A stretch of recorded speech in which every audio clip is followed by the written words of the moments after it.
Bonjour à tous, j'espère que vous allez bien, j'espère que vous vous portez bien. Non merde, c'est pas la bonne chaîne, excusez-moi.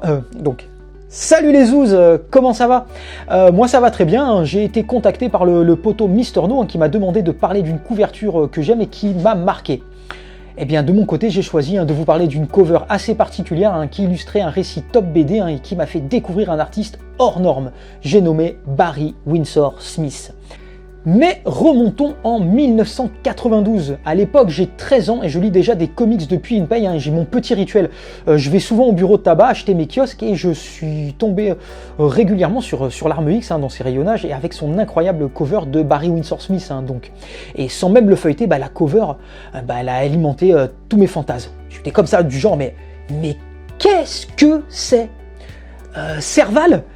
Son nom français à l'époque, c'est quoi? C'est devenu un cyborg? C'est un récit de science-fiction? C'est un récit de guerre? Mais qu'est-ce qui lui est arrivé? J'avais énormément de lectures à suivre, les Strange, Titan, Nova, les récits complets, les versions intégrales, etc. Et puis mes parents, ils pouvaient pas forcément tout me prendre. Alors j'ai gratté mon père encore et encore et encore, et puis un jour où je l'accompagnais au bar, une de ses grandes passions, il a fini par me l'offrir pour que je le laisse tranquille discuter avec ses potes. Et là, j'ai lu un truc qui n'avait rien à voir avec ce que j'imaginais.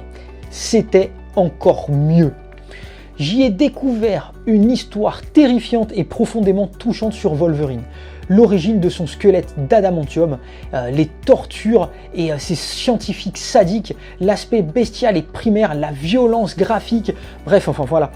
Les dessins de Barry Windsor Smith étaient fous. Son storytelling m'a emporté et aujourd'hui encore, je suis marqué par ce récit d'un artiste qui a dessiné du Conan et tout récemment l'excellent Monstre.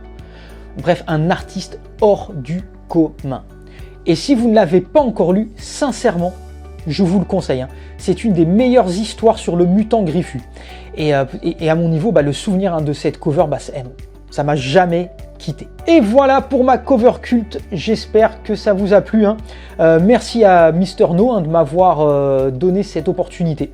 En attendant de vous revoir, prenez soin de vous et de vos proches. Et surtout, lisez un max. Allez, ciao les zouzes.